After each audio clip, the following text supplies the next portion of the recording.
bagi-Mu Tuhan.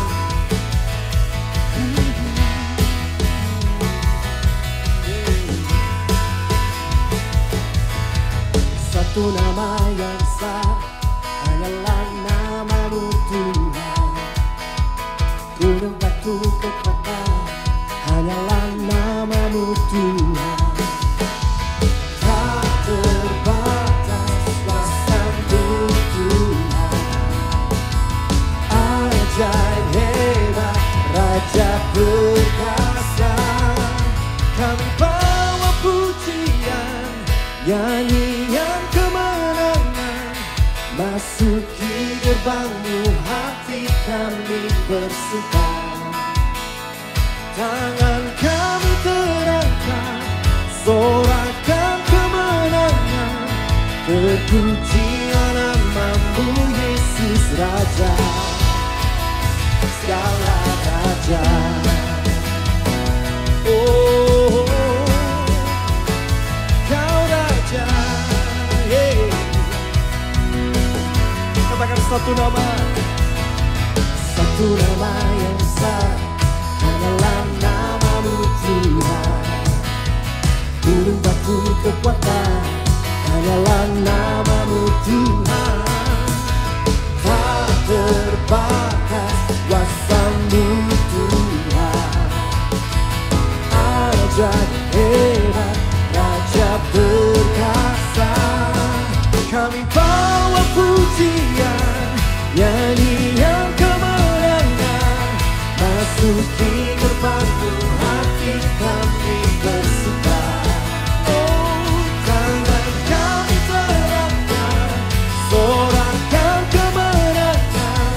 Terpujian nama-Mu Yesus Raja, segala raja.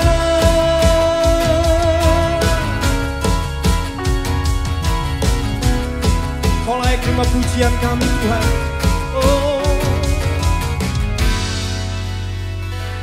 kami bawa pujian, nyanyian kemenangan. Masuki gerbang-Mu, hati kami bersuka. Mari kita angkat tangan. Tangan kami terangkat, sorakan kemenangan. Terpujilah nama-Mu Yesus Raja. Kami bawa pujian, nyanyian kemenangan. Masuki gerbang-Mu, hati kami bersuka. Tangan kami terangkat, sorakan kemenangan.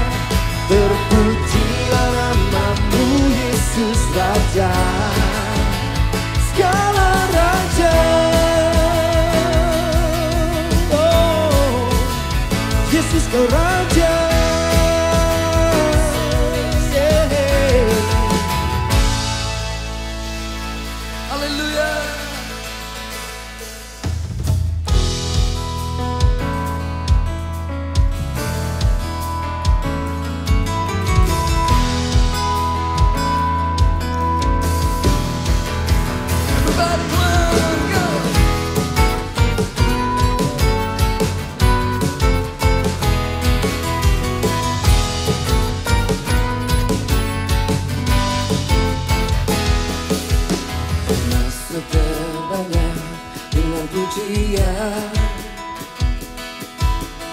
Bertepuk tangan, bersorak-sorak.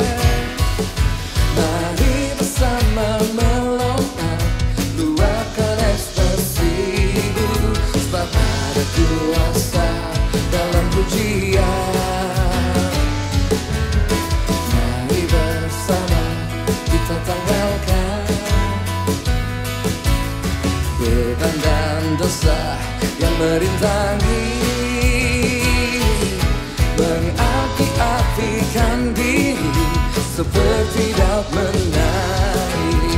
Bangkitlah menjadi laskar pujian. Semuanya katakan, masuk hadiratnya dengan hati bersyukur. Gerakkan kakimu dengan riang gembira. Sebab Tuhan itu baik, bahwasannya tuh selamanya. Biar segala yang bernafas memuji Dia.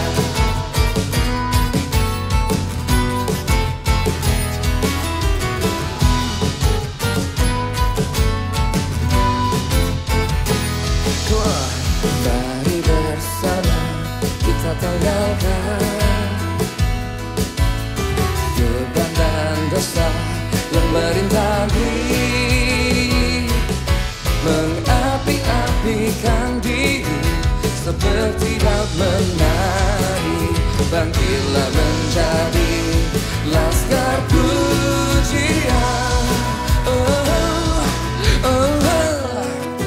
Masuk hadiratnya dengan hati bersyukur, gerakkan kakimu dengan riang gembira. Sebab Tuhan itu baik, bahwasannya untuk selamanya. Dan segala yang bernafas memuji Dia.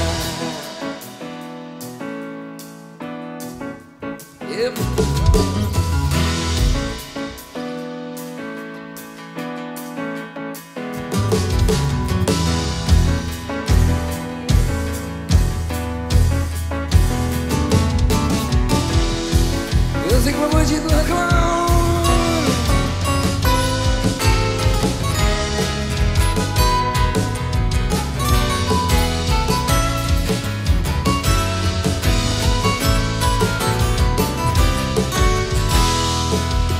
Satu harmoni, satu simfoni, kita bernyanyi, memuji Dia. Come on. Bersukacita, bertepuk tangan, mari bersama kita melomba. Satu harmoni, satu simfoni, kita bernyanyi, memuji Dia. Bersukacita, bertepuk tangan, mari bersama kita melomba. Come on.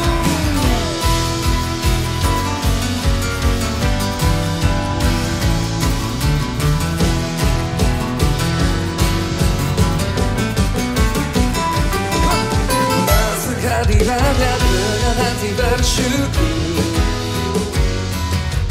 gerakkan kakimu dengan riang gembira. Sebab Tuhan itu baik, bahwasannya untuk selamanya.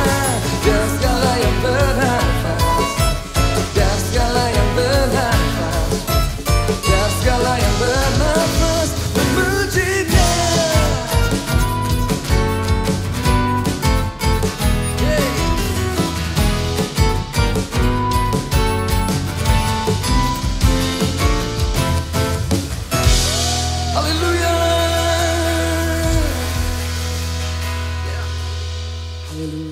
Kasih-Mu besar bagi kami Tuhan, tempat sandaran kami, ketenangan kami, damai sejahtera kami.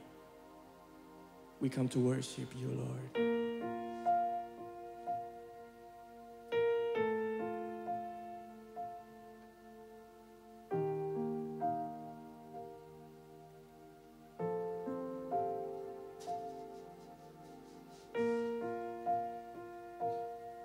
Hati kami tenang di dalam-Mu Tuhan.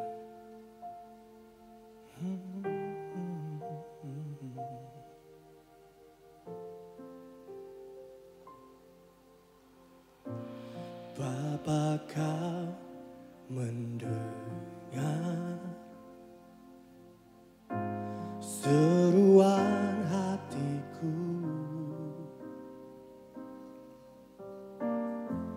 tak pernah Kau lepaskan dari kasih-Mu. Lewat lembah kelam, Kau temani aku, Rohmu bekerja selalu untuk kebaikanku.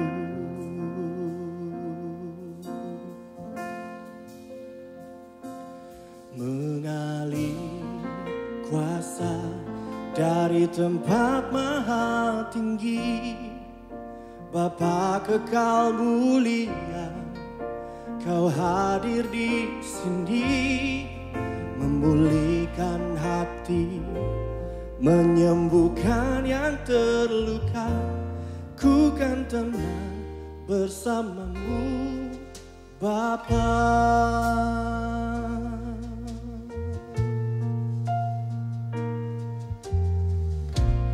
Bapa, Kau mendengar seruan hatiku, tak pernah Kau lepaskan dari kasih-Mu. Lewat lembah gelap, Kau temani aku, Rohmu bekerja selalu untuk kebaikanku.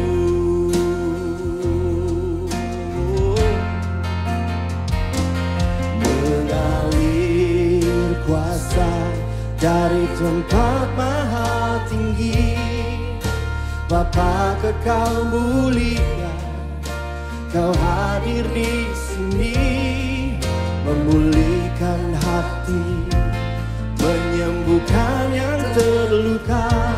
Ku kan tenang bersamamu, Bapa. Mengalir kuasa dari tempat maha tinggi, Bapa kekal mulia, Kau hadir di sini, memulihkan hati, menyembuhkan yang terluka. Ku kan tenang bersamamu, Bapa. Mengalir kuasa dari tempat maha tinggi, Bapa kekal mulia, Kau hadir di sini, memulihkan hati, menyembuhkan yang terluka. Ku kan tenang bersamamu, Bapa. Ku kan tenang, ku kan tenang bersamamu, Bapa. Ku kan tenang bersamamu, Bapa. Kami datang menyembah Bapakku, Rajaku, Tuhanku. Kami bawa hati kami mendekat kepadamu, Tuhan. Kami sembahmu, Tuhan.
damai dan sejahtera di dalam-Mu Tuhan.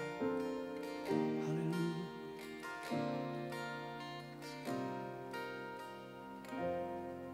Mengalir kuasa dari tempat maha tinggi, Bapa kekal mulia, Kau hadir di sini, memulihkan hati, menyembuhkan yang terluka. Ku kan tenang bersama-Mu Bapa. Katakan mengalir kuasa dari tempat maha tinggi, Bapa kekal mulia, Kau hadir di sini, memulihkan hati, menyembuhkan yang terluka. Ku kan tenang bersama-Mu Bapa. Katakan mengalir kuasa dari tempat maha tinggi, Bapa kekal mulia, Kau hadir di sini, memulihkan hati, menyembuhkan yang terluka. Ku kan tenang bersama-Mu Bapa. Ku kan tenang bersama-Mu Bapa. Ku kan tenang bersama-Mu Bapa.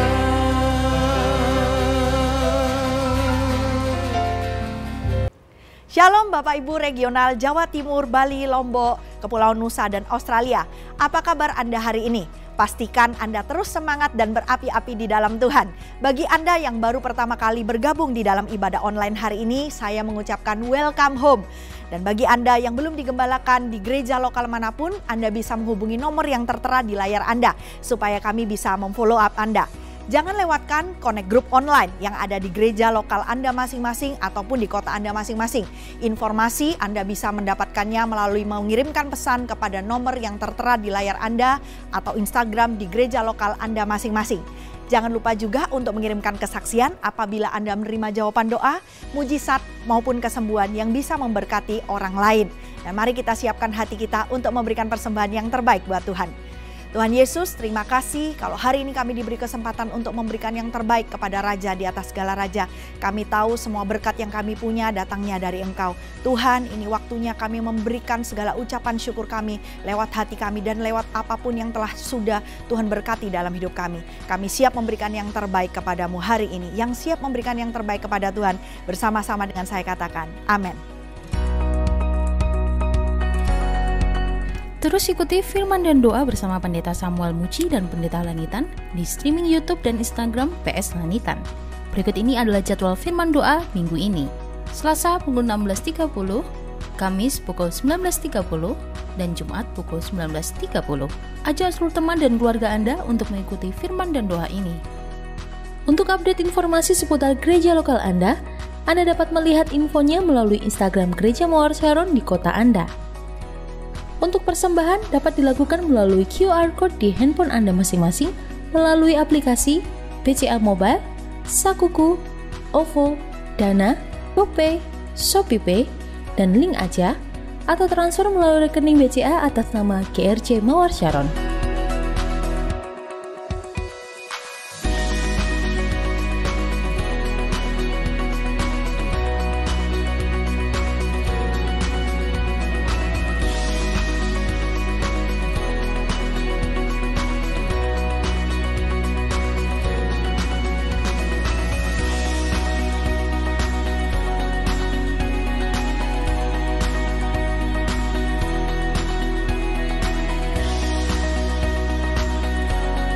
Mari menjadi berkat lewat kesaksian Anda dengan mengirimkan pesan melalui Instagram GMS Sidoarjo atau di nomor telepon 096 6771 6771.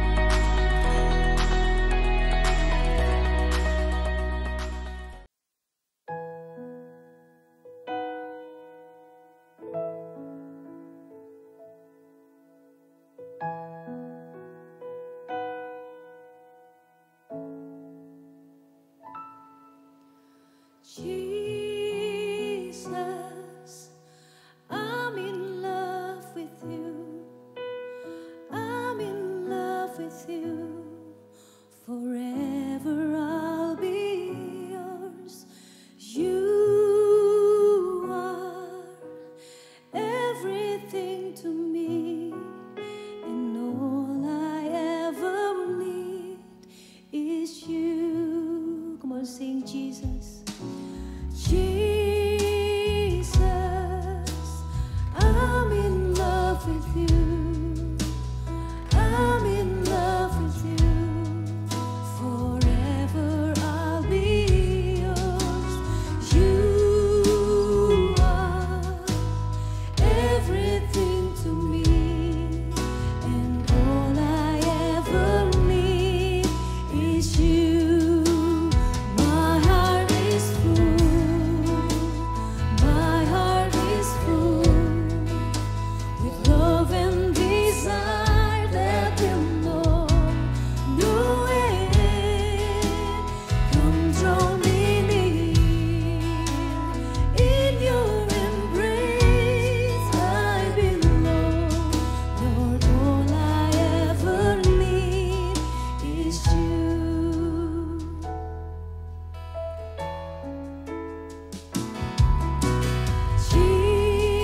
Jesus, I'm in love with you. I'm in love with you. Forever I'll be yours. You are everything to me. Lord, all I ever need is you. My heart is full.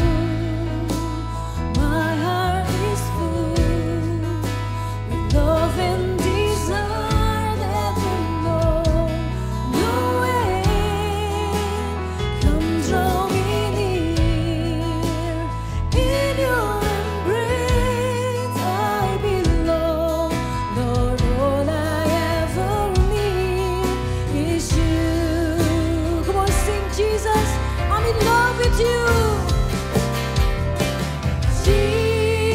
Jesus, I'm in love with you. I'm in love with you. Forever I'll be yours. You are everything to me, and all I ever need. My heart is full. My heart is full with love and desire that will know no end. Come draw me near. In your embrace I belong. Lord, my heart is full. Jesus, with love and desire that will know no end. Come draw me near. In your embrace I belong. Lord, all I ever need is you.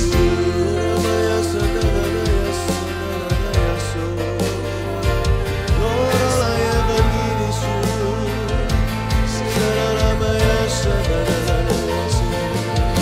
I will worship you with all of my heart and soul. All I've ever needed is you alone. Your grace is sufficient for me. Your love is enough for me.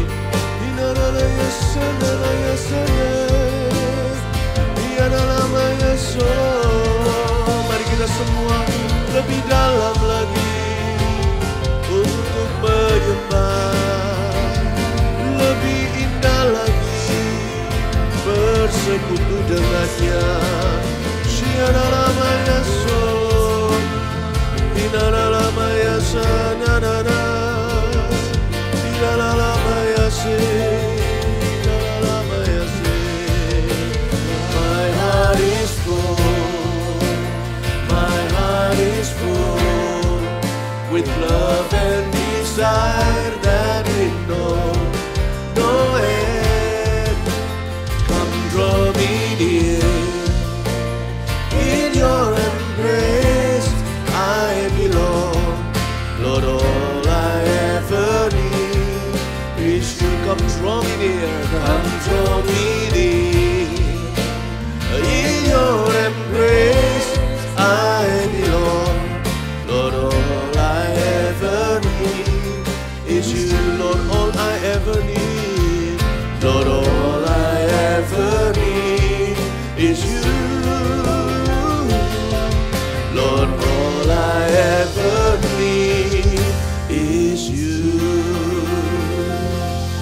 Kasih-Mu cukup bagi kami dalam segala situasi.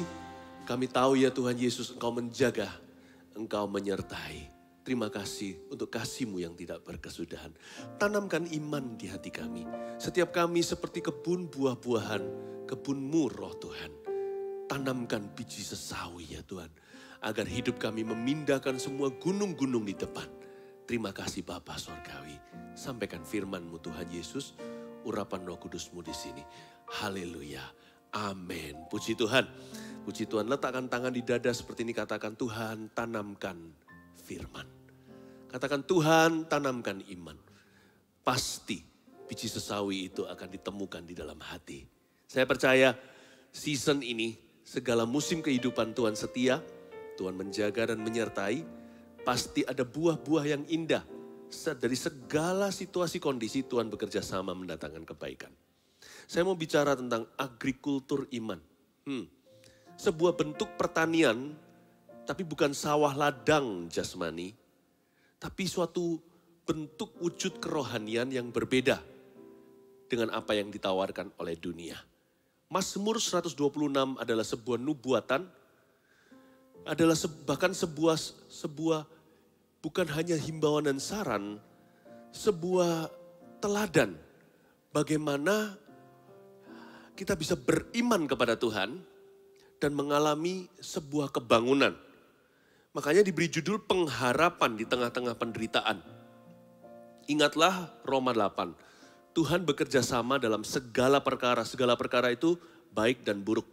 Untuk mendatangkan kebaikan, bukan keburukan bagi orang-orang yang terpanggil sesuai dengan rencananya. Apakah Anda terpanggil sesuai dengan rencana Tuhan? Maka ayat ini adalah untuk Anda. Tuhan bekerja sama dalam segala musim kehidupanmu. Apapun yang dialami oleh dunia dan segala sesuatu yang sekarang Anda lalui. Semua itu tujuannya agar supaya Anda mengalami tuaian. Rancangan Tuhan itu bukan kecelakaan.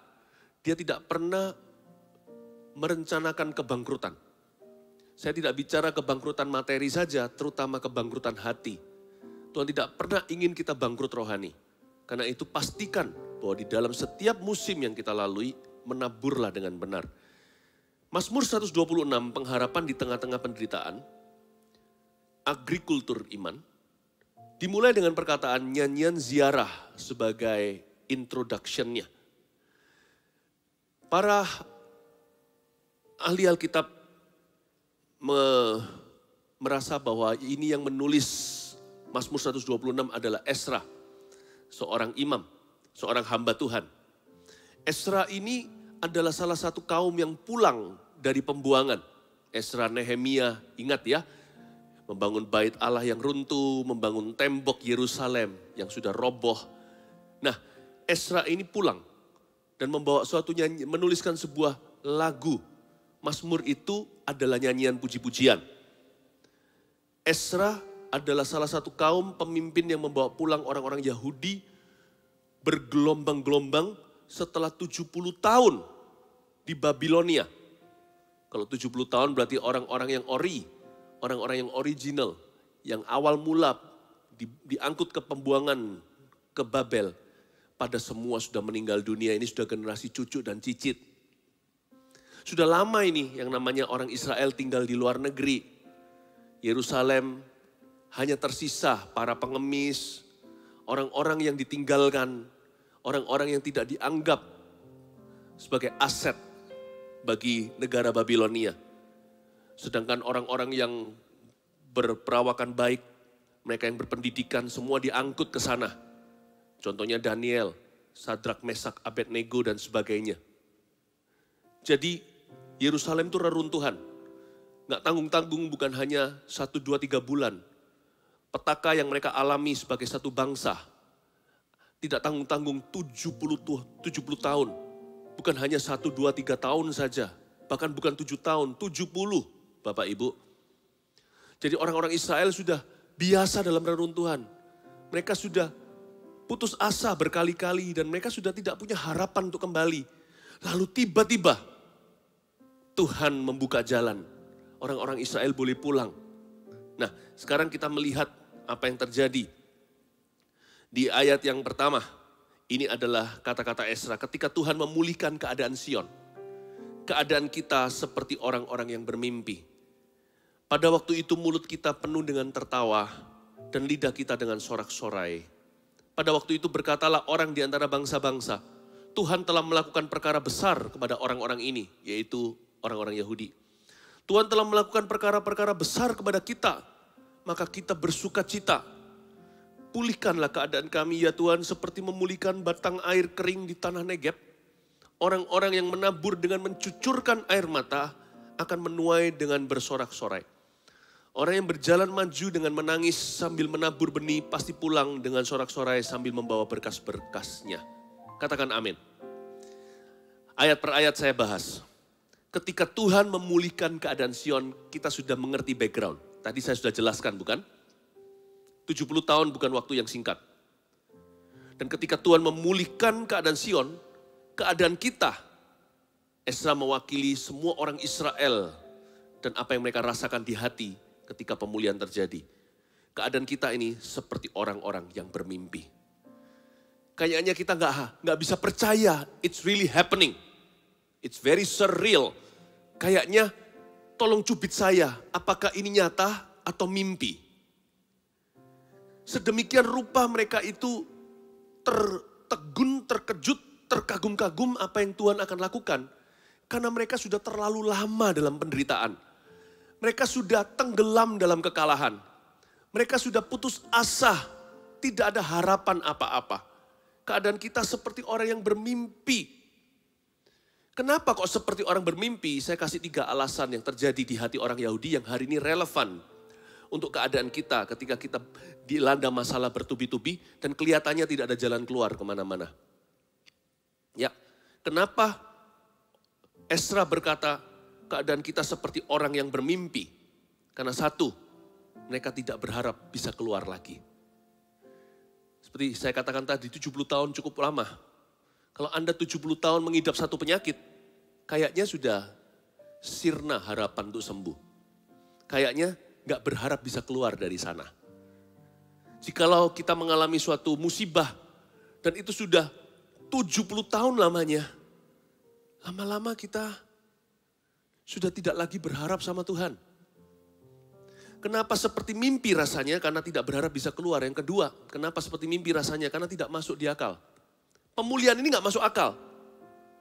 It's too good to be true, but it is true. This is a blessing for you. Justru ketika hati kita sudah putus pengharapan itu, adalah waktu yang tepat untuk beriman kepada Tuhan. Ketika harapan seolah-olah mengecewakan, tetaplah percaya kepadanya. Iman biji sesawi itu masih bisa memutarbalikkan kondisi Anda. Mereka sudah merasa, this is too good to be true, ini gak masuk akal. Kayaknya ini terlalu muluk-muluk untuk terjadi. Rasanya saya gak berani percaya kalau saya bisa keluar dari masalah ini.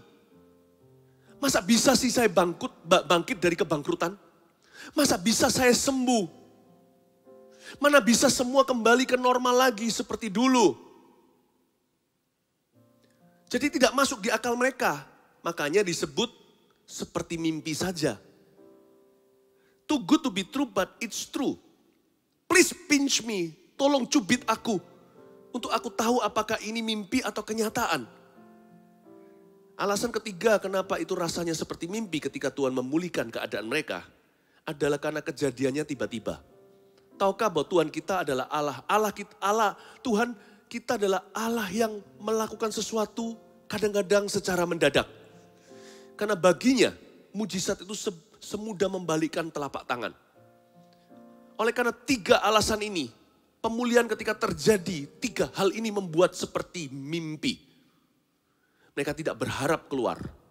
Sehingga ketika mereka kembali ke Yerusalem, mereka berkata, is it for real? Bagi mereka pemulihan ini, the whole event of going back to Jerusalem, untuk kembali mencium tanah air mereka, melihat lagi tanah suci istilahnya. Bahkan mereka bisa membangun tembok yang runtuh berabad-abad. Bait suci yang dari robokan, gak ada satu batu di atas batu yang lainnya. Mereka bisa membangun kembali di atas puing-puing yang sama. Itu gak masuk akal. Justru itulah berkat yang Allah sediakan bagi Anda. Yang belum pernah Anda pikirkan, yang belum pernah mata Anda lihat dan telinga kita dengar, Tuhan sediakan. Please do not lose hope. Jangan lepaskan pengharapan, sebab pengharapan Roma 5 katakan tidak akan mengecewakan karena kita diselamatkan oleh pengharapan. Tuhan masih menyediakan sebuah berkat untuk Anda dan saya. Yang bunyinya begini, it's too good to be true, but my children, it is true for you. Sebuah berkat yang tidak masuk akal, yang rasanya terlalu muluk-muluk untuk bisa terjadi, namun Tuhan sediakan itu for you and me. Saya berdoa iman timbul dari pendengaran, dan ketika Anda mendengar khotbah ini, seperti iman Anda tiba-tiba keluar dari kuburan dan dibangkitkan seperti Yesus dibangkitkan pada hari ketiga. Saya berdoa firman ini akan mendatangkan revival in your soul. Kebangunan rohanimu secara pribadi.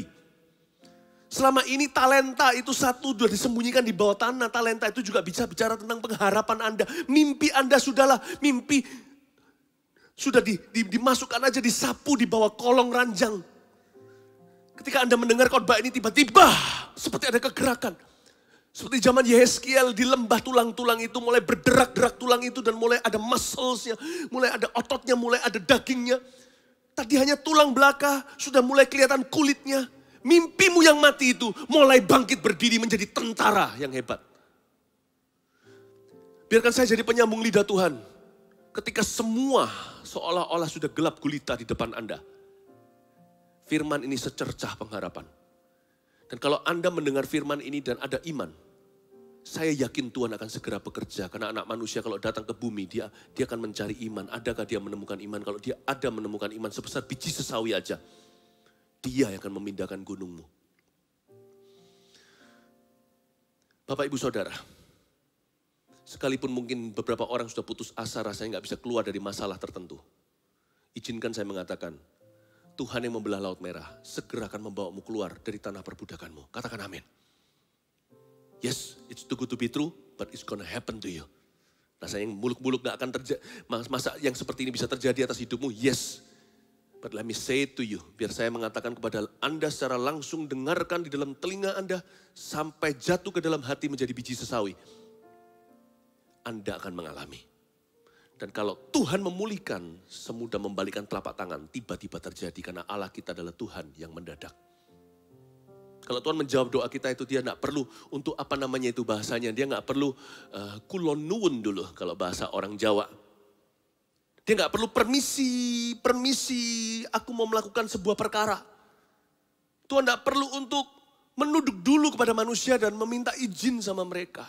When God does something, kalau Tuhan melakukan sesuatu, He does it suddenly. Because He is God. Karena itu jangan pernah lepaskan pengharapanmu. Sekalipun rasanya Anda berharap kok nggak ada tanda-tanda akan ada perubahan. Kalau Tuhan bekerja itu nggak perlu ada tanda-tanda. Langsung Bapak Ibu Saudara. Karena dia tidak perlu untuk membangun momentum dulu. Tuhan kita itu bisa menciptakan yang ada itu dari yang nggak ada. Kalau manusia nggak bisa, ada prosesnya. Manusia itu selalu punya proses. Dia harus bentuk pelan-pelan, cari bahan, mentahan, lalu mulai dimasak. Apapun itu, ya kan, dari tanah dimasak pelan-pelan sebelum jadi logam atau logam mulia. Sebelum jadi plastik juga ada bijinya dulu, lalu kita harus digoreng dulu, diapain dulu. Semua itu ada prosesnya, ada resepnya. Manusia, kalau Allah tidak perlu. Karena itu kalau Anda berdoa, menunggu. Aku beriman sudah berapa tahun, tapi gak pernah dijawab. Jangan lepaskan keyakinanmu karena besar upah menantinya. Sebab kalau Allah bekerja tidak perlu kulon nuwun dulu. Tapi Pastor Philip, saya kalau berdoa kan harusnya kalau mau kelihatan kan, saya doain untuk ini. Contohnya saya doain untuk orang tua saya untuk terima Tuhan. Kok gak ada tanda-tanda ya ada kerinduan? Oh, tetap pegang iman. Suatu hari, tiba-tiba one day, orang tua Anda akan mengangguk dan berkata, aku mau terima Yesus. Nggak ada sama sekali hint, tidak ada bocoran, tidak ada tanda-tanda atau awan setapak tangan.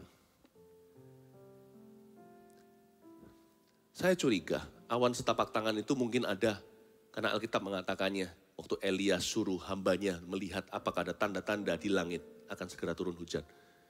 Atau mungkin Tuhan menjamah iman hamba itu Abdi Elia. ketika melihat, mungkin yang dilihat bukan awan, tapi ketika iman ada di hatinya, segala sesuatu yang dia lihat berubah. Mungkin awan beneran, tapi yang pasti, Bapak Ibu Saudara, awan setapak tangan, tidak ada hubungannya dengan hujan lebat setelah 3,5 tahun, drought atau kekeringan. Apa hubungannya? Antara itu, awan hanya segumpal, dengan hujan yang memberikan air ke seluruh negeri, nggak ada yang namanya step by stepnya, tidak ada anak tangganya.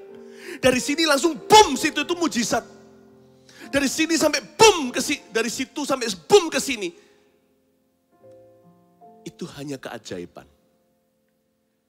Tuhan tidak perlu, Anda tidak perlu melihat ada setitik terang di depan. Kalau firman menerangi hatimu, firman itu pelita bagi kakimu. Just trust even in your darkness. Orang Israel harus percaya pada Tuhan di Babilonia 70 tahun itu remang-remang tidak kelihatan apa-apa, gelap gulita. Tapi untungnya ada orang-orang seperti Esra dan Nehemia dan kawan-kawannya pegang teguh imannya. Sehingga one day suatu hari tiba-tiba Tuhan membawa seluruh orang Yahudi itu kembali ke Yerusalem. Your tiba-tiba will come. Tiba-tiba Anda akan datang. Saya nubuatkan. Jadi khotbah saya hari ini bukan hanya pengajaran. It's filled with prophecy. Dipenuhi dengan nubuat-nubuat dari Tuhan. Ya. Lalu kita sekali lagi masih lihat ayat 1. Ketika Tuhan memulihkan keadaan Sion, keadaan kita seperti orang yang bermimpi. Tuhan memulihkan keadaan Sion. Keadaan Sion itu seperti apa ya? Kalau saya lihat 70 tahun di Babel, berarti yang Tuhan pulihkan adalah the lost years atau tahun-tahun yang hilang dimakan oleh belalang pindahan dan belalang pelompat. Seperti dikatakan di kitab Yoel, tahun-tahunmu habis dimakan hama. Demikian pula panen-panen bangsa ini. Tuhan memulihkan the lost years. God restores and redeems the lost years. Tuhan memulihkan dan menebus tahun-tahun yang hilang. Caranya gimana Tuhan memulihkan?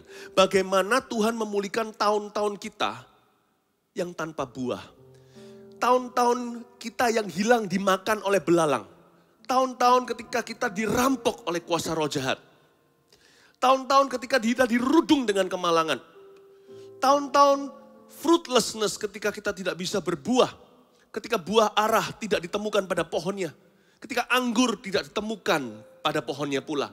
Ketika sapi, lembu, dan tidak ada di kandang. Domba tidak ada di padang. Tahun-tahun itu hilang. How does God restore that to you? Kalau hari-hari ini tahun-tahun yang hilang itu Anda sedang alami, yaitu tahun-tahun ini. Maka percayalah ke depan akan ada pemulihan. Ke depan akan ada tuaian. Bagaimana Tuhan memulihkan tahun-tahun yang hilang? Saya kasih beberapa poin juga supaya Anda bisa catat dan referensi lagi nanti. Caranya Tuhan memulihkan tahun-tahun yang hilang dalam kehidupan anak-anaknya dan orang-orang percaya adalah satu dengan memperdalam hubungannya. Memperdalam hubungan kita dengan Tuhan. Ketika hubungan kita diperdalam dengan Tuhan, di masa-masa susah, Bapak Ibu Saudara, itu adalah cikal bakal pemulihan. Hubungan kita dengan Tuhan itu nilainya kekal. How does God restore your lost years? Bagaimana Tuhan memulihkan tahunmu yang hilang? Ditebus dengan hubungan yang semakin akrab dengan Tuhan Yesus. Selain itu, Tuhan memulihkan tahun-tahun yang hilang dalam kehidupan kita dengan mengubah kerugian sementara yang kita alami menjadi faedah untuk waktu yang lama. Sekali lagi saya ulangi, dengan mengubah kerugian sementara yang kita alami menjadi faedah untuk waktu yang lama. Anggaplah semua kemalangan yang menimpa Anda, yang Tuhan izinkan sebagai biaya kuliah, itu investasi untuk masa depan. Kayaknya sekarang saya merugi tahun ini, apapun itu, gak tentu materi, tapi justru kerugian saya tahun ini membuat saya cermat dan cerdas untuk saya tidak merugi lagi seumur hidup. Hari ini saya mengalami pukulan, tapi gara-gara itu saya jadi kembali kepada Tuhan. Itu nilainya. Itu masih ada kembalian kalau ini. Kalau biaya kuliah Anda ini gak seberapa dibandingkan gara-gara ini. Anda belajar sesuatu. Gara-gara mengalami itu, Anda menjadi ready untuk semua tuaian yang akan segera terjadi. Sekolah 4 tahun untuk dapatkan S1. Jikalau itu adalah persiapan karirmu, itu tidak seberapa dibanding dengan sebuah karir seumur hidup yang sangat sukses gilang gemilang. Anggaplah apa yang Anda alami sekarang lalui ini. Jangan sia-siakan penderitaan. Anggaplah sebagai biaya kuliah dari Tuhan. Kerugian apapun, penderitaan apapun yang kita alami sementara ini faedahnya tak terhingga untuk apa yang di depan kita. Ada orang tertentu yang diizinkan Tuhan mengalami sesuatu malapetaka. Tuhan tidak memberikan malapetaka, tapi Tuhan, kenapa kok kita diizinkan? Jangan kita tuduh Tuhan, kenapa, tidak ada jawabannya. Tapi sekarang tanya sama Tuhan, bagaimana lebih baik daripada tanya kenapa? Daripada kita tanya why, lebih baik tanya how. How should I respond? Bagaimana harusnya saya meresponi ini ya Tuhan? Tuhan akan memberi hikmat bijaksana. Karena orang itu mengalami sesuatu. Justru gara-gara dia mengalami ini sekarang, katakan dalam pekerjaannya. Dia menjadi ready, siap untuk diberkati di kemudian hari. Andai kata dia masih tidak mengalami ini sekarang, dengan sifat yang lama, sifat lamanya yang selama ini dia tunjukkan. Andai kata tidak ada interupsi ilahi, katakan sebuah ujian iman di masa kini. Orang ini kalau langsung melompat kepada tuaian, harvest dan panen, dan menjadi orang yang sangat kaya raya katakan, atau sukses luar biasa, bisa-bisa dia akan menjadi orang yang sangat diberkati secara materi, namun akan terjadi perselingkuhan dalam pernikahannya. Kalau lihat dari sifatnya dia, seperti apa orangnya, tanpa apa yang terjadi sekarang yang menimpa dia, kalau dia langsung lompat ke berkat, kayaknya berkatnya akan menjadi kutuk suatu hari, menjadi pukulan buat family. Sometimes ya, kadang-kadang kalau saya renungkan, apa yang Tuhan izinkan sometimes kadang-kadang tidak nyaman dan mengenakkan. Tapi selama hidup kita di dalam Tuhan, semua kejadian itu ada gunanya dalam kehidupan kita. Jangan pernah ukur kerugianmu sekarang. Sebab orang kuliah itu mahal, per semester berapa. Transportnya, ngekosnya kalau kita dari luar kota. Kalau Anda lihat itu sebagai kerugian, ya itu adalah pilihan sendiri. Tapi kalau Anda lihat itu sebagai investasi, Anda akan bangga, Anda akan dikuatkan, tahu bahwa itu adalah batu loncatan. Coba lihat, lubang donatmu itulah yang justru membuat donatnya ada. Bapak, Ibu, Saudara, bisakah Anda melihat penderitaan yang sementara yang sekarang kita lalui ini sebagai investasi? Itulah cara Tuhan memulihkan. Tuhan pakai 5 roti 2 ikan. Bahan sekarang yang menjadi pengalaman hidupmu hari ini. Ini adalah modal untuk hari esok yang diberkati. Cara Tuhan memulihkan dalam memperdalam hubungan kita dengan Dia. Cara kita memulihkan adalah memakai kerugian kita sekarang untuk memberi faedah. Yang terakhir, yang ketiga, cara Tuhan memulihkan kita adalah dengan melipat gandakan buah kita ke depannya. Yesus itu 30 tahun no name. Orang tidak mengenal dia sampai dia datang ke sungai Yordan, Yohanes berseru, itulah anak domba Allah yang mengangkat dosa dunia. Baru semua orang mulai recognize him, mulai mengerti. Itu pun gak semua orang tahu. Langit terbuka, ada suara Roh Kudus turun dalam bentuk seperti burung merpati. Lalu ada secara audible, ada seruan dari sorga, inilah anakku, kepadanya aku berkenan, dengarkanlah dia. Setelah itu Yesus memasuki public ministry. Dia mulai melayani di tengah orang banyak. Semakin hari semakin ternama, tapi usia pelayanan Tuhan di atas muka bumi sebagai Mesias dalam tubuh jasmani hanya 3,5 tahun. Coba lihat perbandingannya, 30 tahun faceless, nameless. 30 tahun slow years, tahun-tahun yang sangat-sangat perlahan dan lamban. Yesus hanyalah anak tukang kayu di bawah didikan Yusuf. Ya kan, di bawah didikan Yusuf, pengasuh papah asuhnya. Dan 30 tahun itu, Yesus hanya belajar untuk taat. Tapi ketika Tuhan sudah dilaunchingkan pelayanannya, 3,5 tahun saja mengubah seluruh dunia. God doesn't need 30 years to restore what you've lost. Tuhan tidak butuh 30 tahun untuk memulihkan semua yang Anda sekarang, semua kerugian yang Anda alami hari ini. Tuhan tidak butuh 30. Kalau kita berjalan dalam ketaatan, suatu hari kelak, kita disentil dengan finger of God. Dengan jari jemarinya Allah Maha Kuasa. Jangan pernah kita berkata semua yang kubangun ini runtuh sekejap sia-sia. Jangan berkata sia-sia, selain itu biaya kuliah. Di tangan Tuhan, Sang Pejunan. Tanah liat yang sudah hancur pun kelihatannya akan menjadi bejana yang baru. Bapak, Ibu, Saudara, Tuhan memulihkan tahun-tahun yang hilang di hidup kita, mungkin tahun ini. Nanti suatu hari ke depan, ada tahun-tahun tertentu, semua yang kau bangun 30 tahun hancur 3 hari, akan Tuhan kembalikan semua dalam 3 tahun. Tuhan akan kembalikan semuanya dalam sekejap dalam kehidupanmu. Itu yang disebut dengan multiplying your fruitfulness. Dengan mempercepat, dengan melipat gandakan buah-buah Anda ke depannya. Itu yang disebut dengan akselerasi. Itulah sebabnya orang kecewa tidak bisa dibawa Tuhan untuk jalan. Jangankan lari. Orang yang hari ini tidak beriman, Tuhan tidak bisa bicara sama dia. Karena iman itu yang membuat seseorang mendengar. Dan pendengaran itu yang menghasilkan iman. Kalau tanpa iman, tidak mungkin kita bisa berkenan. Ibrani pasal 11 katakan. Itulah sebabnya jangan lepaskan iman. Iman gak usah gede-gede. Kecil aja biji sesawi, asal ada. Jangan sampai lenyap dari hati. Karena iman itu adalah materi. Adalah modal awal untuk mendengarkan suara Tuhan. Percayalah, semua yang Anda bangun hari ini terpukul, seolah-olah runtuh sekejap, tidak sia-sia hasil kerjamu seumur hidup.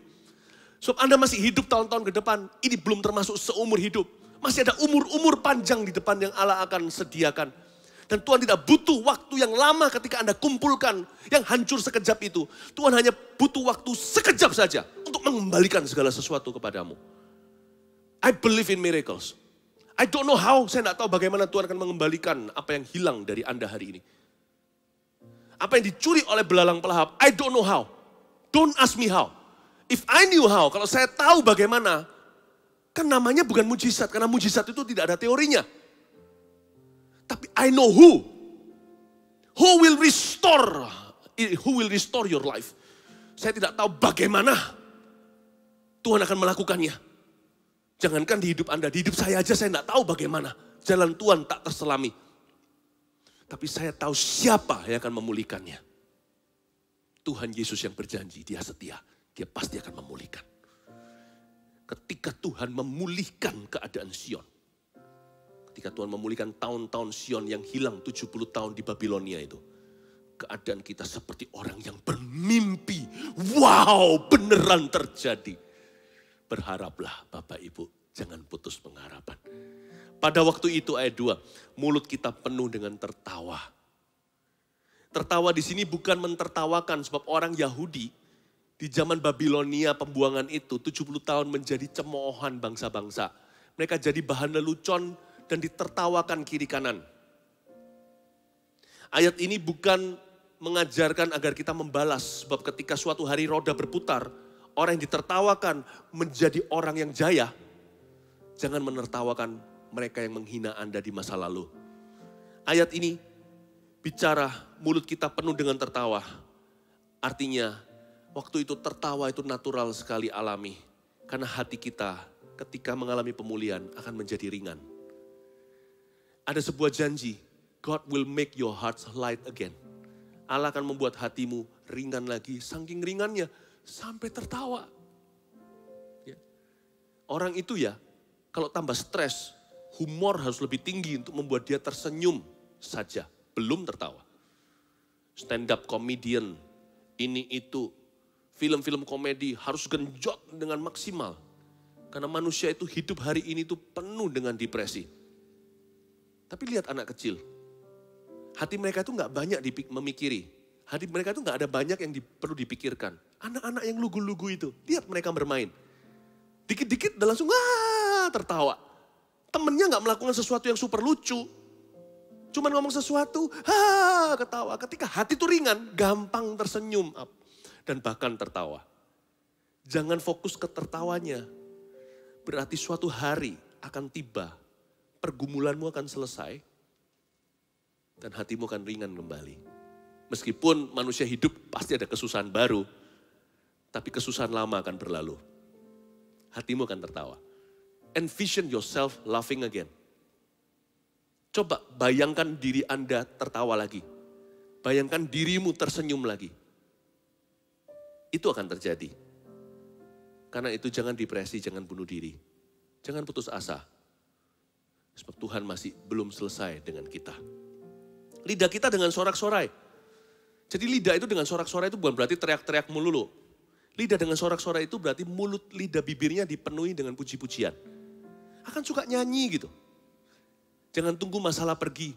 Nyanyi untuk Tuhan sekarang. Biasakan mulut kita itu bicara mengatakan puji Tuhan untuk segala sesuatu. Tapi bukan supaya didengar orang lain. Itu munafik namanya. Ada orang yang suka berkata puji Tuhan supaya dikagumi orang. Supaya terdengar, terkesan rohani gitu. Jangan begitu. Tapi biasakan berkata puji Tuhan kepada diri sendiri.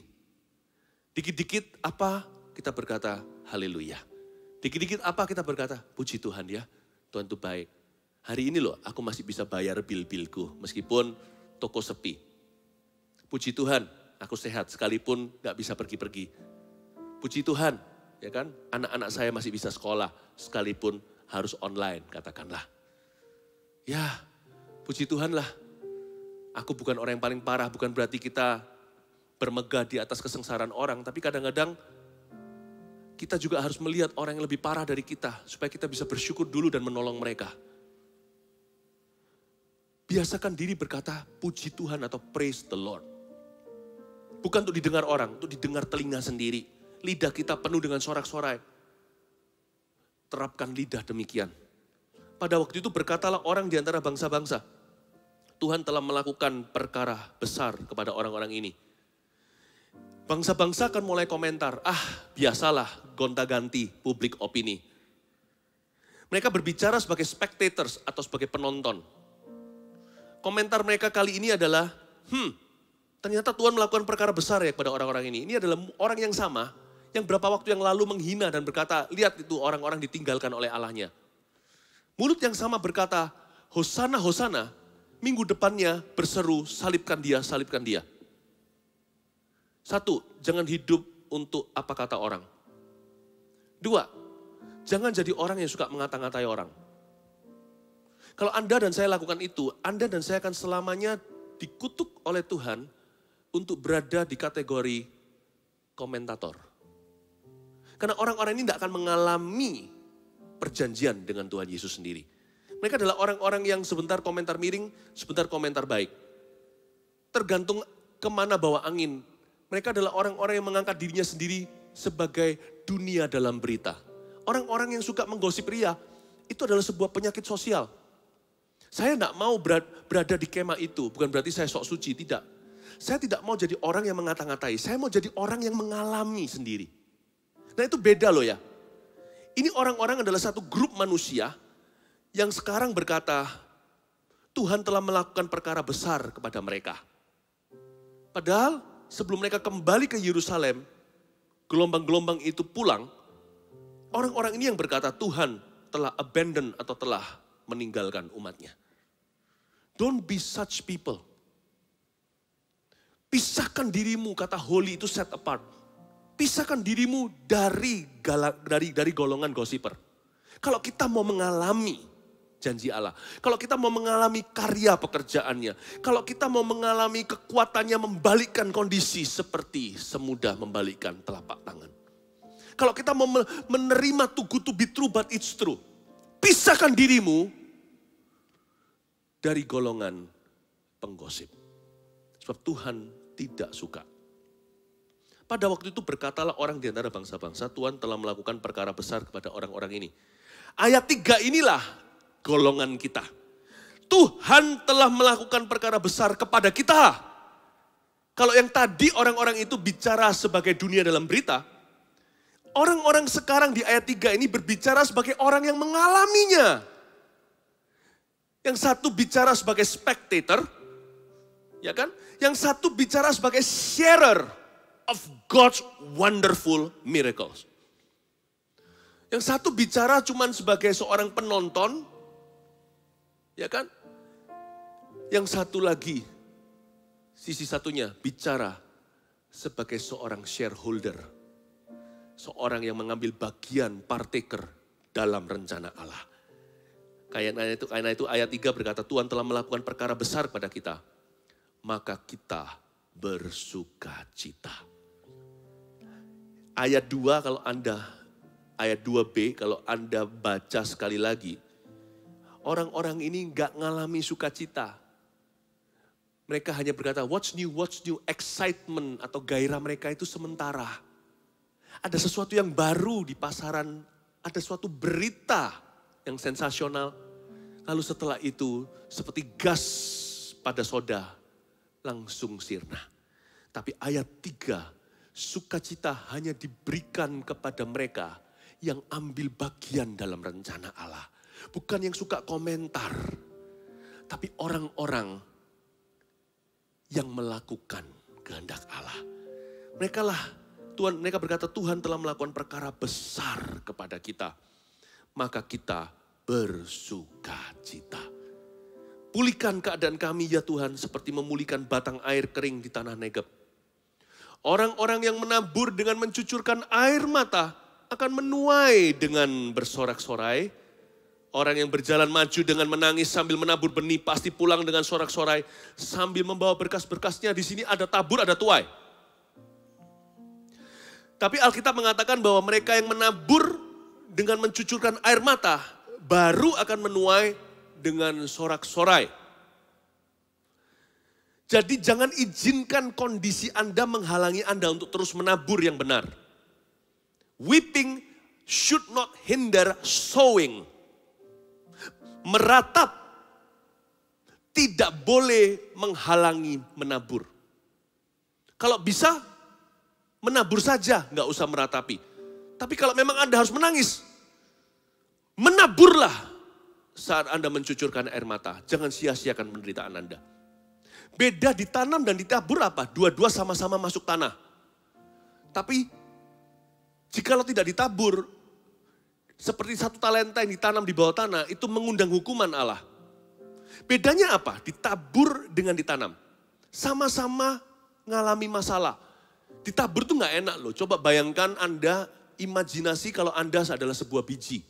Kalau ditabur di dalam itu, si biji gak tahu ini gua ditabur atau dikubur. Sama-sama masuk dalam kegelapan. Lembab lagi di tanah, ada banyak cacingnya. Gak enak, gak nyaman. Kondisi Anda sekarang gak nyaman ini, ditabur atau dikubur tergantung respon hati. Dan tergantung quality. Bibit apa yang ada di hati Anda? Ketika ditabur di dalam sana, satu talenta itu dikubur. Dia tidak bertumbuh menjadi 2 talenta, 5 atau 10. Karena dia tidak disiram apa-apa. Tidak ada ekspektasi. Karena itu jangan hanya mengalami masalah. Dalam problema, pastikan Anda menabur yang benar. Yang membedakan antara ditabur dan dikubur adalah secara sengaja kita melakukan kehendak Allah sekalipun dalam kondisi susah. Itulah bedanya ditabur dan dikubur. Kata agrikultur. Oke? Saya jelaskan. Agri kita tahu. Agri itu artinya pertanian. Kultur. Agriculture. Kata kultur adalah kata kult atau cult. Culture, cult. Cult itu sesat. Jadi kalau kita menunjuk kepada sekelompok orang itu orang-orang sesat, ajarannya heretik atau ajarannya nggak benar, itu kita sebut mungkin itu kelompok cult atau kelompok, yaitu tadi, cult itu artinya C-U-L-T, artinya kelompok yang sesat. Tapi sesat ini sesat yang baik, makanya namanya agriculture. Contohnya, nggak ada tiba-tiba di sana tumbuh apel itu. Dulu di situ tumbuhnya semak belukar.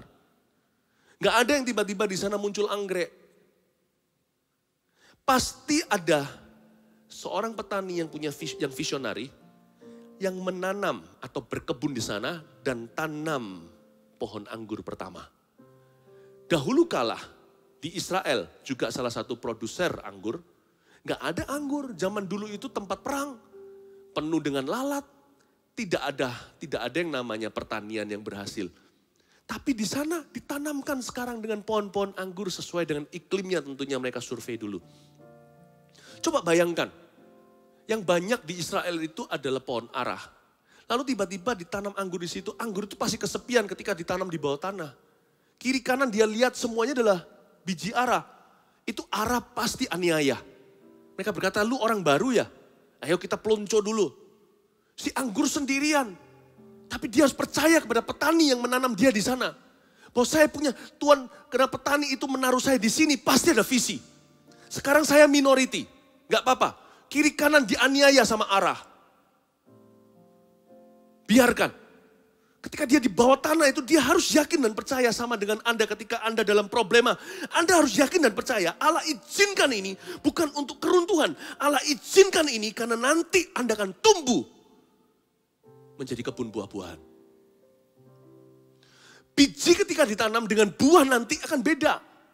Jangan pernah compare sengsara Anda dengan tuayan yang akan datang. Pernah Anda lihat biji semangka dengan buah semangka? Beda modelnya. Kok bisa ini jadi itu ya? Anda akan terkejut. Cukup Anda setia jadi biji. Nanti Tuhan yang munculkan buah. Ketika buahnya keluar, Anda menoleh lagi. Wow, beda ya. Ternyata buah yang Tuhan hasilkan dari musim hidupmu ini tidak sama dengan pengalaman Anda ketika harus dikubur dan ditabur di bawah tanah. Anda sendirian lembab gelap dianiaya oleh keadaan. Kiri kanan mungkin orang-orang tidak memahami kondisi Anda, tapi Anda tetap bersikuku, bersikeras untuk percaya kepada petani dan tangan petani itu yang menanam Anda di sana. Kalau Anda harus menderita, menderitalah di tangan Tuhan. Menderitalah di dalam firman Tuhan. Kalau Anda harus bangkrut, bangkrutlah dalam firman Tuhan. Sebab tidak bisa bangkrut selamanya orang yang ada firman. Kalau Anda harus terbatas sekarang kehilangan sesuatu, ya kan, kerugian materi. Semua itu alami di dalam tangan Yesus. Kalau Yesus menanam Anda di sana, pasti ada tujuan ilahi. Kenapa hari ini sakit ya aku, Tuhan, kondisiku yang aku alami sekarang itu menyakitkan. Mungkin itulah siraman. Karena Alkitab mengatakan orang menabur dengan mencucur air mata. Mungkin ini musim yang sangat sakit buat beberapa orang. Sangat menyakitkan maksud saya. Tidak tentu sakit penyakit badan. Bisa jadi iya, tapi juga bisa bukan. Intinya adalah jikalau Anda masuk ke musim menyakitkan. Dan Anda harus menangis. Kalau menangis, janganlah menangis karena kecewa. Kalau memang Anda harus mencucurkan air mata, cucurkanlah sebagai taburan. Ingatkan Anda, mungkin kali ini Tuhan mau taburan itu diairi oleh air mata sendiri. Lebih baik saya bersujud, berlutut dan berkata, I believe in you dengan menangis terseduh-seduh. Dengan menangis sejadi-jadinya, tapi saya tetap mengklaim janji Allah. Mungkin saya menangis gak tahan, hati putus asa, tapi cucuran saya tetap adalah taburan. Biasanya orang lain doakan, tapi kali ini kalau kita alami sendiri, kalau kita harus menangis, mungkinkah Tuhan izinkan sekarang ini kita harus basahi hidup kita dengan air mata sendiri. If you must cry, cry for the right reasons. Cry for biblical reasons. Kalau kita memang harus menangis, menangislah untuk alasan yang alkitabiah. Kalau enggak, kalau bukan alasan alkitabiah, malah justru alasan yang salah seperti kecewa. Then, don't cry for me Argentina. Kalau seperti itu, katakan pada diri sendiri dengan tegas, aku tidak akan menangis. Sesakit apapun, aku tidak akan menangis. Tapi kalau aku harus menangis, aku akan menangisi firman dalam kehidupanku dalam masa susah ini. Berlutut dan berkata, aku tidak kuat Tuhan. Dengan menangis menyanyikan, Tuhan adalah kekuatanku. Bersama Dia aku tak akan goyah. Menangislah sejadi-jadinya. 2 kalimat aja akan membuat Anda terseguk-seguk. Membuat seluruh karpet atau lantai tanah Anda di rumah Anda itu basah. Monggo silahkan. Kalau nangis begitu akan ditabung di kirbat Tuhan. Tapi tangisan yang adalah keluhan, menggerutu, menuduh, itu namanya keluar air mata sia-sia. Bukan hanya air mata buaya karena itu pura-pura. Air mata gini lebih parah. Air mata gini buang ke lautan tanpa ada taburan. Don't do that. Dan percayalah kalau Anda terus taburi lama-lama, Anda tidak lihat. Anda tidak bisa menduga nanti ini jadi seperti apa. Ketika Anda lihat biji semangka, Anda tidak bisa menduga. Itu saya yakin itu biji semangka. Dia nggak ngerti dia akan jadi apa. Karena dari biji itu keluar buah-buah yang gemuk-gemuk itu, yang ijo-ijo, yang sehat. Di Jepang ada yang kotak-kotak bahkan. Kok bisa dari yang hitam kecil kayak kutu itu, boom menjadi itu. Please don't judge your life in the now. Jangan hakimi hidupmu sendiri di masa kini. Karena sekarang ini tidak akan sama dengan nanti. Kalau Anda ditabur, bukan dikubur. Kalau Anda disirami, bukan sia-sia menangisi. Terakhir, dengan ini saya selesai. Dan mereka akan menuai dengan sorak-sorai. Bahkan dikatakan mereka pasti pulang dengan sorak-sorai sambil membawa berkas-berkasnya. Jikalau taburan itu dengan air mata dibasahi, menuai itu hanya satu alatnya, catat ini. Menuai itu hanya dengan sorak-sorai. Jadi itu sudah takdir Alkitab. Jangan coba diubah. Jangan geser semua boundary yang Tuhan telah catat dalam firman-Nya. Jangan salah ya, kulkas itu untuk taruh daging makanan. Lemari untuk pakaian. Dua-dua baik. Menangis itu menabur, mencucurkan air mata. Menuai bukan dengan menangis. Kenapa ada orang tertentu gak pernah nuai-nuai? Nangis melulu. Nangis terus. Harus ngerti seasonnya. Jangan salahkan kulkasnya kalau dikasih pakaian. Yang salah adalah sang tuan, yang majikan rumah itu. Salah kaprah, salah fungsi, salah taruh. Kenapa daging itu busuk? Yang kemarin aku beli di supermarket, antri lagi hari-hari ini. Kenapa? Karena ditaruh di lemari baju. Menangis itu indah. Menangis untuk perkara yang benar itu indah. Tapi menangis untuk perkara yang benar, kalau di season yang salah, di musim yang salah, juga salah kaprah. Itulah sebabnya beberapa orang terus minta, Tuhan kasihani aku, Tuhan kasihani aku, dan terus mengasihani. Ada satu titik Anda perlu bersorak-sorai dan bersyukur dulu. Kalau Anda memang serius mau menuai loh ya. Sebab alat penuaian itu cuma satu, yaitu sorak-sorai. Bukan menangisi, apalagi mengasihani diri sendiri. Kenapa ada orang yang tidak pernah nuai? Karena dia gak pernah mau happy. Kenapa ada orang yang tidak pernah melihat tuaian apa-apa, no harvest in his life? Karena dia terus go around, self-pitying himself. Dia kemana-mana selalu mengasihani diri sendiri. Tuhan tolonglah aku, Tuhan tolonglah. Ada satu titik kita harus berkata, yes, aku percaya engkau mendengarkan doa. Aku bersyukur kepadamu sebab kaulah kekuatanku. Problema belum selesai, kita harus hadapi setiap hari. Tapi kita keluar dengan attitude dan sikap hati yang baru. Cheerful. Menjadi seorang yang cheerful giver. Menjadi seorang yang bersukaria dalam Tuhan, bersuka cita. Hei, kamu kok kayaknya orang gak punya masalah. Enggak, aku punya masalah. Tapi masalah tidak pernah memiliki. Aku memiliki masalah, tapi masalah gak pernah memiliki saya. Saya sudah berdoa, saya sudah menangis. Ini mata saya bengkak gak kelihatan. Kalau ngomong sama teman dekat ya. Kalau enggak jangan kita pamerkan air mata. Ini, bengkak. Saya menangis, saya berpuasa sungguh-sungguh. Enough is enough. Sekarang waktunya saya keluar dari pintu kamar saya. Dan saya bersyukur untuk berkat Tuhan. Sebab saya mempersiapkan diri sebuah postur tubuh rohani. Untuk menuai. Untuk mengayunkan sabit. I will begin to reap. Saya akan menuai dengan sorak-sorai. Amin. Amin. Itu dia. Inilah agrikultur iman yang Tuhan ajarkan lewat 126 di kitab Mazmur ini. Jangan salah kaprah. Ada waktunya Anda berkata, thank you Lord, I'm happy. I still have a problem, saya masih punya masalah. But I'm happy in you. Tunjukkan, sebab Tuhan mencintai the cheerful giver, orang-orang yang suka memberi dengan sukacita.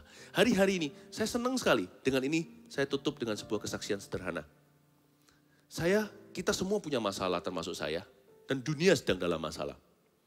Tapi di rumah kami, karena saya adalah kepala keluarga, tidak saya izinkan sebuah atmosfer gloomy. Saya tidak akan izinkan ada awan kelabu seperti waktu kecil dulu saya punya ada comic book dulu. Ya saya baca, Ada satu orang yang selalu di atasnya ada awan abu-abu. Kemana-mana dia selalu gloomy, selalu mengeluh. Ya, saya tidak mau jadi orang itu. Atau kecil aja saya tahu. Saya tidak akan izinkan rumah kami ada awan abu-abu. Menangis iya. Menangisi bukan hanya kami, orang lain malahan. Tapi rumah harus dijaga sukacitanya. Kita selalu menabur, kita selalu menuai. Kita tidak mau hidup di dalam permasalahan. Masalah ada, dihidupi enggak, selalu ada di sana. Tapi saya mau hati saya bebas merdeka untuk bisa memberi, untuk bisa mengasihi, melayani. Saya bangga dan senang sekali. Bahkan sampai-sampai kita terus menabur ya. Menabur benih apa yang kita tanam itu penting sekali. Karena itu pilih-pilih bibit unggul. Bibit unggul di rumah kami itu selalu mengasihi, melayani, dan memberi. Selalu itu, mengasihi, melayani, memberi. Itu bibit unggul yang saya pilih untuk rumah tangga saya. Di rumah kami selalu ada benih untuk mengasihi, melayani, dan memberi. Sampai kemarin, tak lama yang lalu, pembantu rumah tangga kami yang juga adalah anak-anak Tuhan, bisa berinisiatif ngomong sama saya, Pak, di luar rumah ada orang seperti ini. Boleh nggak saya kasih makanan dari rumah sini ya Pak? Saya senang dia, oh ya dengan senang hati. Itu atmosfer suasana di rumah. Ya silakan kasih makan ini, kasih makan itu. Terima kasih Pak, saya yang terima kasih. Pembantu rumah tangga bisa begitu. Jikalau tidak ada awan kelabu, seluruh rumah penuh dengan damai sejahtera. Bapak Ibu Saudara, saya dorong Anda. Jangan berada dalam roofnya setan. Tapi beradalah di bawah atapnya Tuhan. Menuai itu dengan sorak-sorai. Sebab orang yang bersorak-sorai, rumah tangga gitu akan terus menuai karena mereka menabur dengan benar. Mari kita jadikan keluarga kita demikian rupa. God bless you, God bless your family. Haleluya, mari kita semua nyanyi di hadapan Tuhan. Thank you Jesus.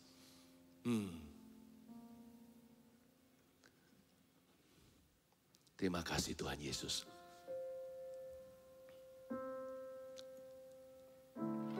Haleluya. Siapkan hatimu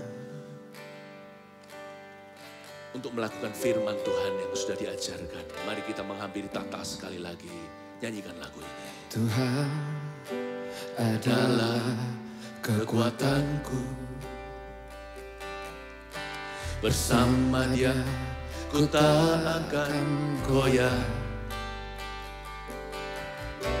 Ku kan terbang tinggi bagai Raja Wali, melakukan perbuatan yang besar.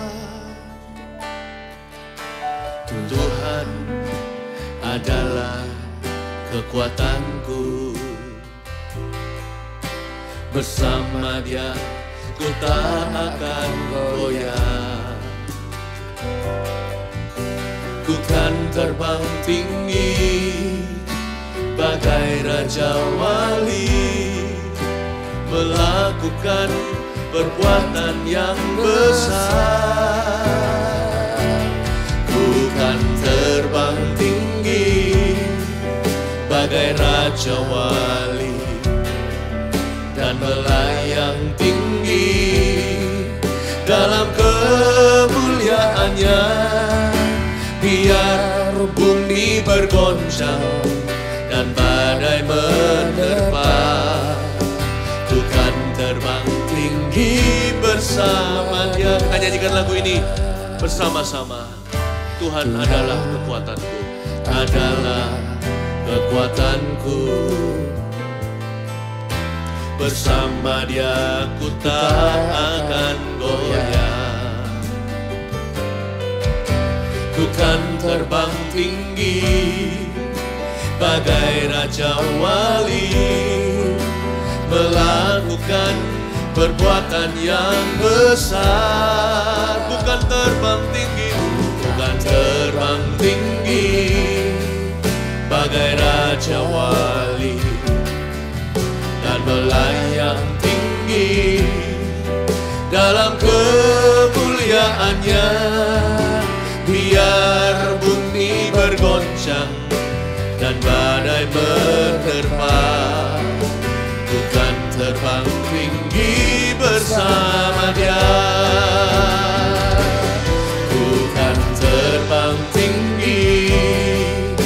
bagai Raja Wali dan melayang tinggi dalam kemuliaannya.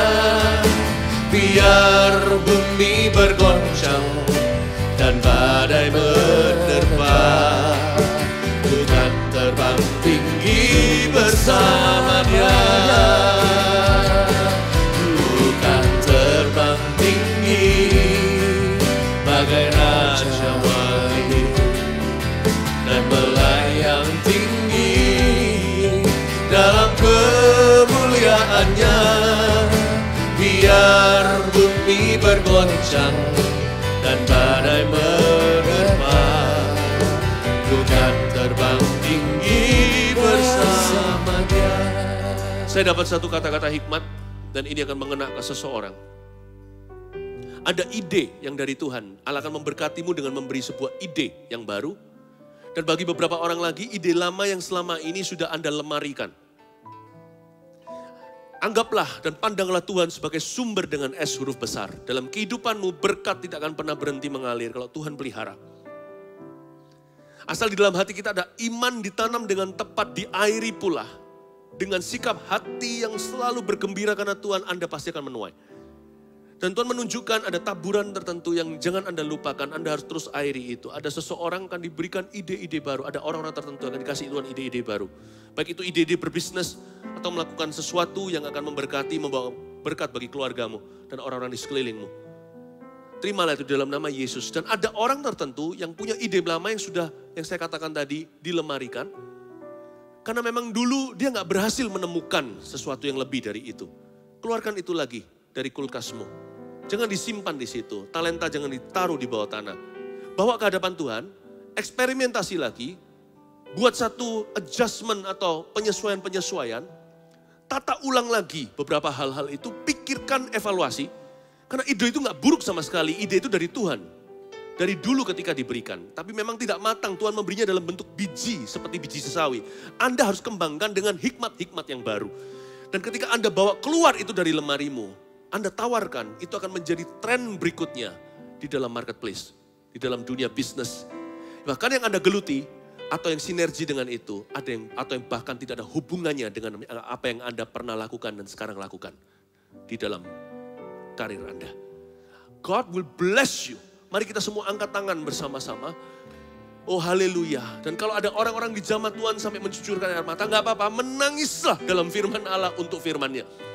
Dan kalau di sini ada orang-orang yang tiba-tiba merasakan sukacita, bukan sekedar perasaan, tapi suatu keputusan. Yes, aku akan bergembira karena Tuhan. Aku tahu, aku dipelihara, aku ada di tangannya. Tidak perlu aku putus asa. Di tempat ini sekarang bukan kuburanku. Aku tidak akan dihentikan. Sebab aku akan bangkit lagi. Kalau itu Anda sekarang juga Anda angkat tangan. Dan mari kita sama-sama datang ke hadapan tahta Tuhan dan mulai menyembah Tuhan. Kalau yang mau menangis, menangislah. Kalau Anda yang bersuka cita, bersukalah di dalam Tuhan. Oh Ramakaya Shanana Matakama. Ina Ramatakaya Ramatakaya Shanana Matakama. Iramataka Shanana Matakaya Ramatakaya Ramarama. Ina Ramatakama ya Ramatakama ya Shanana Matakama ya Shanana. Oramakama ya Shanana Marama. Oramatakama ya Shanana Matakama ya. Bukan terbang tinggi, angkat tangan suaramu. Bukan terbang tinggi bagai Raja Wali dan melayang tinggi dalam kemuliaannya. Biar bumi bergoncang dan badai menerpa, ku kan terbang tinggi bersama Dia. Ku kan terbang tinggi, ku kan terbang tinggi bagai Raja Wali dan melayang tinggi dalam kemuliaannya. Biar bumi bergoncang dan badai menerpa, ku kan terbang tinggi bersama Dia. Biar bumi bergoncang, badai menerpa. Biar bumi bergoncang dan badai menerpa, ku kan terbang tinggi bersama Dia. Ku kan terbang tinggi bersama Dia. tinggi bersama Dia. Pertama, letakkan tangan di dada seperti ini, katakan, Tuhan, tanamkan biji firman di sini. Terima kasih Tuhan. Sekarang angkat kedua tangannya, terimalah berkat dari Allah Bapamu. Dan biarkan Tuhan Yesus yang setia akan firman-Nya selalu memberkatimu dengan rahmat dan kasih karunia-Nya. Dan Roh Kudus selalu menyirami hati itu setelah ditaburi dengan firman. Menjadikan setiap firman ini berguna. Jawaban, menjadi jawaban dan terobosan bagi setiap orang yang membutuhkan. Terima kasih Tuhan, kami mengasihi-Mu. Hari ini ya Tuhan, tanami kami sekali lagi dengan hal-hal yang berkenan di hati-Mu. Terima kasih Bapa Surgawi, dalam nama Yesus berkati umat-Mu. Haleluya, amin. God bless you, Tuhan sertai.